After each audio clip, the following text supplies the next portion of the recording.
ça vous dit de découvrir un peu la galénique? Alors c'est parti.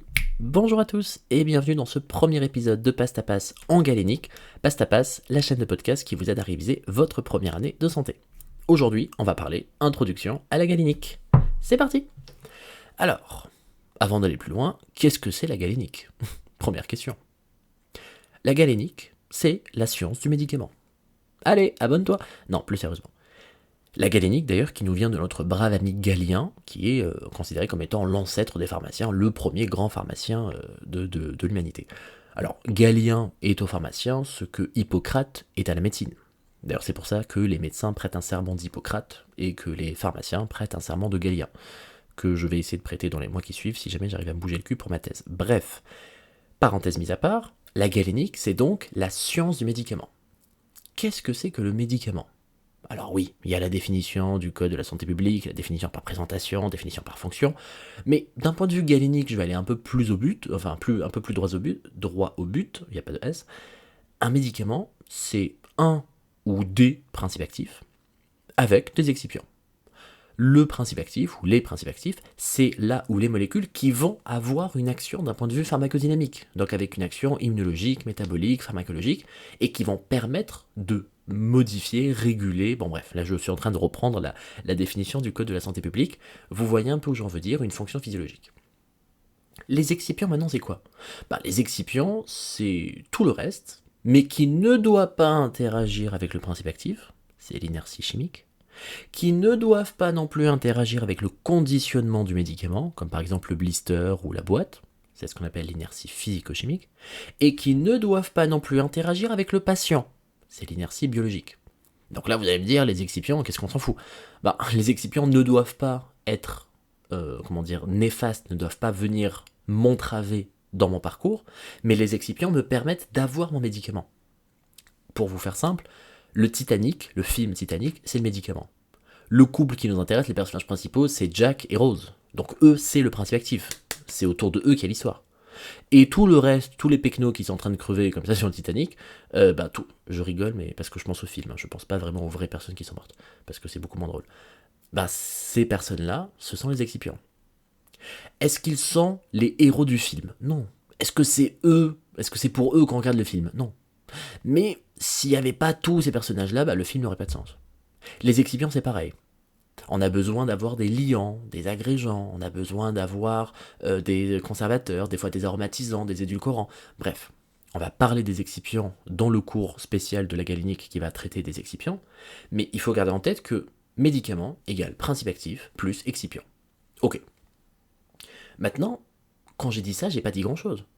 Parce que je peux vous montrer un comprimé de paracétamol, je peux vous montrer un patch de nicotine, je peux vous montrer une seringue d'adrénaline, je peux vous montrer un stylo injectable d'insuline, je peux vous montrer une infusion de ceci, un cacheton de cela, un sachet, une gélule, un suppositoire, une poudre à inhaler, la ventoline, bref.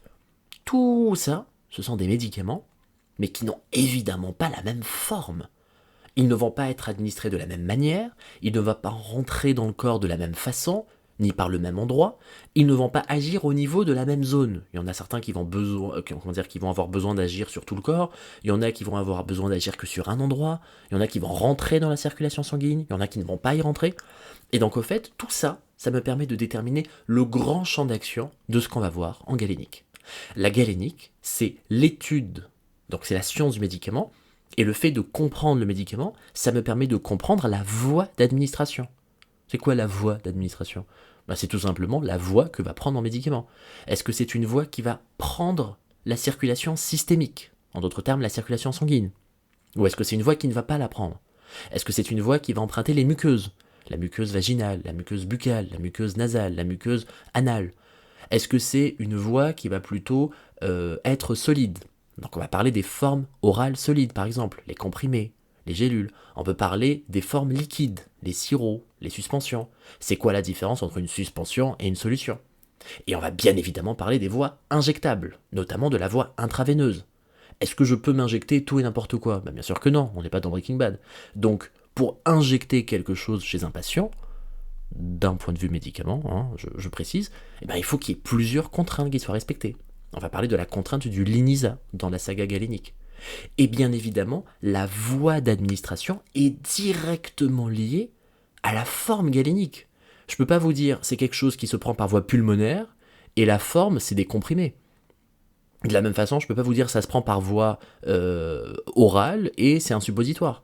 Donc au fait, j'ai besoin d'avoir une forme galénique, c'est-à-dire la forme littéralement, donc la forme physique que va prendre. Est-ce que c'est du liquide, est-ce que c'est du solide, est-ce que c'est une poudre, est-ce que c'est une suspension, est-ce que c'est une solution, est-ce que c'est un mélange, pour savoir également quelle voie d'administration je vais prendre. Est-ce que je suis une voie entérale, une voie parentérale? On va définir la différence entre les deux dans les cours d'après. Et le fait de comprendre et la voie d'administration et la forme galénique, eh bien, très loin d'être une pure anecdote, c'est extrêmement important parce que c'est la toute première étape. Je rappelle ce qu'on a dit en pharmacocinétique. La galénique va être responsable de la phase de la libération du principe actif. Puis après, on va parler de la pharmacocinétique, donc ADME, absorption, distribution, métabolisation, excrétion. Et à la fin, on va avoir la réponse. C'est ce qui m'intéresse. Donc ce sera la pharmacodynamie.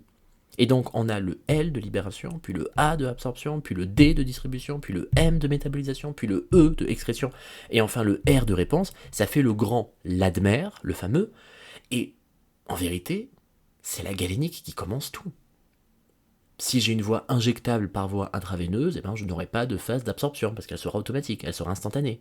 Si j'ai une voie qui ne va même pas passer par la circulation sanguine, eh ben, je ne vais pas forcément parler de la phase de distribution parce que je suis déjà arrivé à la zone qu'il me faut. C'est pas la même chose de mettre une petite crème au niveau d'une zone que de mettre quelque chose qui va devoir diffuser dans l'organisme entier.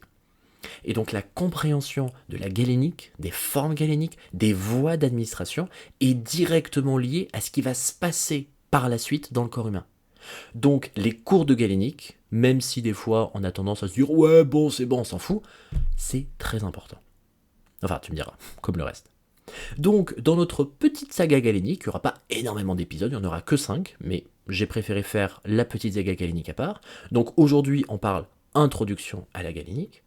Le cours d'après, le cours numéro 2, on va parler des excipients et des matériaux de conditionnement. Donc le conditionnement primaire, qui est en contact avec le médicament, et le conditionnement secondaire, c'est très souvent la boîte qui entoure le tout.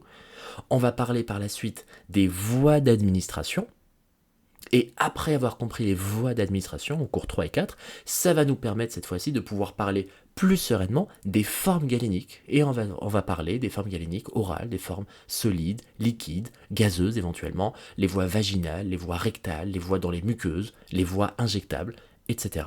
etc. Enfin les formes injectables et qui sont directement liées aux voies injectables. Bien évidemment, on ne va pas avaler une seringue et on ne va pas s'injecter un comprimé. Donc la voie d'administration est bien évidemment directement liée à la forme galénique. Voici pour cette petite introduction à la galénique, c'était relativement facile, relativement easy. On va se retrouver du coup pour le cours 2 de galénique qui va parler des excipients et des matériaux de conditionnement. En attendant d'écouter ce cours 2, je vous invite à vous abonner et sur Spotify et sur Instagram, passe.ta.passe, pour être tenu au courant de toutes les nouveautés et de tous les petits tips que je mets en story ou en post. N'oubliez pas du coup de vous abonner, d'activer la cloche et de laisser 5 étoiles, ça fait toujours très plaisir et ça fait chaud au cœur. On se retrouve pour le cours 2 de galénique sur les excipients et les matériaux de conditionnement.